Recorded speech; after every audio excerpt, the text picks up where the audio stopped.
Let's talk about a wild scenario. The US military gets the order to completely seal off one of the most critical waterways on the entire planet. Today we're digging into that massive what-if, a full-on US blockade of Iran's Strait of Hormuz. This wouldn't just be parking a few ships in the water. No way. We're talking about a monumental task, absolutely packed with risk and some seriously cutting-edge technology. So how would it really go down? What are the actual tactics, the tools, and the strategies for a mission this huge? Let's get right into it. First, you have to picture the battlefield. The Strait of Hormuz, at its narrowest point, is only 21 nautical miles wide. That's it. That is a dangerously tight corridor for any navy to operate in, especially when you're under enemy fire. Okay, so here's how we're going to break it all down. First, we'll look at the Hormuz chokepoint itself. Then, we'll dive into Iran's fortress strait defense. After that, we'll get into the US counterplan, the picket line, the incredible robotic minesweepers, how they'd counter the infamous swarm attacks, and finally, the ultimate countermeasure. All right, let's kick it off. Section 1, the Hormuz chokepoint. This place is without a doubt a global flashpoint. Right off the bat, the geography here gives Iran a massive home field advantage. Its coastline is incredibly rugged, mountainous. It's practically built to hide missile launchers in deep, reinforced bunkers. And for the ships trying to get through, it's a total nightmare. They are squeezed into these super tight, 2-mile-wide lanes with shallow water and reefs everywhere. There's literally no room to maneuver if an attack comes. And that leads us directly to what the US would be up against. Section 2, Iran's fortress strait, and what's known as its triad of threats.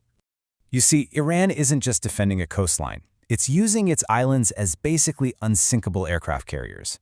Larak Island is the enforcer. Think of it as a knife at the throat of the choke point. Kash is the sledgehammer, just packed with heavy weapons. And Abu Musa acts as the early warning system, pushing their defensive line way out into the Gulf. And their attack plan? It's all about a multi-pronged assault designed for maximum chaos. You've got swarms of small, fast boats coming at a target from all directions. You have explosive-laden suicide drone boats. You've got mobile anti-ship missiles that fire from hidden caves and then just disappear. And right in the middle of all that confusion, they can drop naval mines directly in a ship's path. So that's the threat. It's huge. How in the world does the U.S. respond? Well, that brings us to Section 3, the U.S. picket line, which is all about establishing total control, both above and below the waves.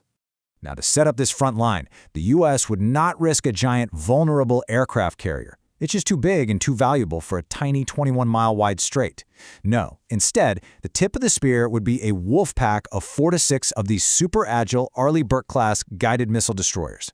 Together, they would create this layered radar dome over the entire strait, making sure that absolutely nothing moves without being seen. Okay, but what about the threats you can't see? The ones lurking under the water? For that, you need a ghost.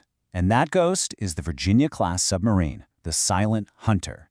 This thing just lurks down at 400 feet, totally silent, armed with Mark 48 torpedoes. Its whole job is to take out enemy subs before they can even think about laying mines or trying to break the blockade.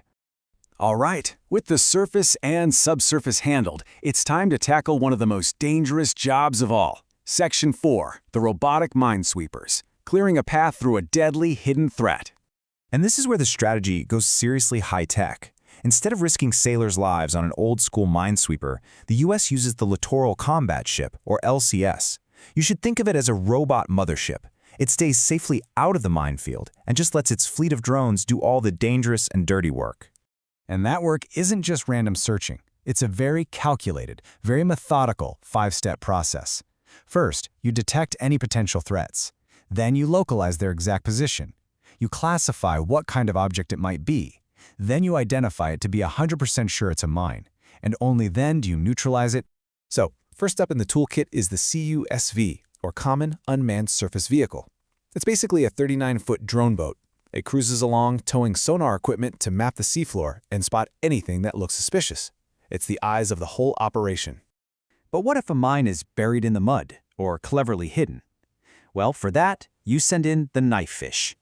This thing is a robotic submarine that dives right into the danger zone to get up close and get a positive ID on those hidden threats. It's a job that's just way too risky for any human diver. So once you've confirmed you have a mine, it's time to get rid of it. And this is where things get really clever.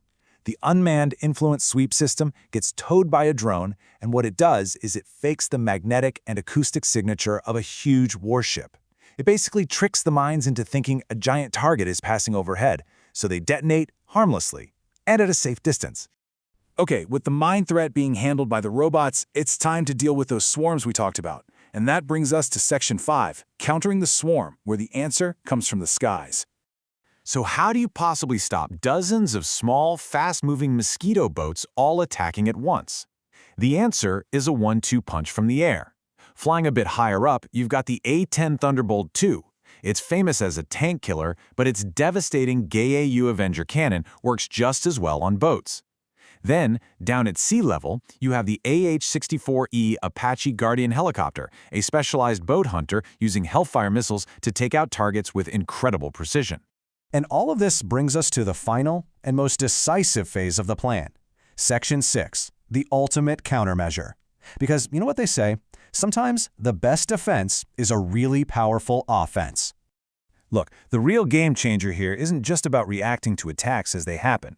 The ultimate strategy is to prevent them from ever happening in the first place. By using a constant stream of real-time surveillance from drones, the goal is to spot and destroy threats, like a mobile missile launcher or boats being loaded with mines, before they can even launch.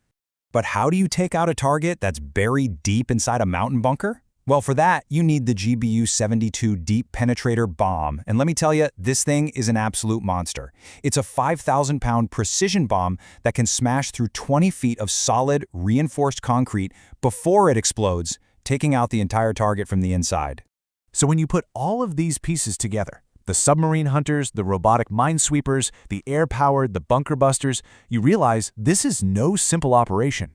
As one analysis put it, it would be the most complex, grueling, and high-risk naval operation since World War II. And that really says it all. It's a stark reminder of the incredible effort and risk involved in controlling even the tightest of global choke points.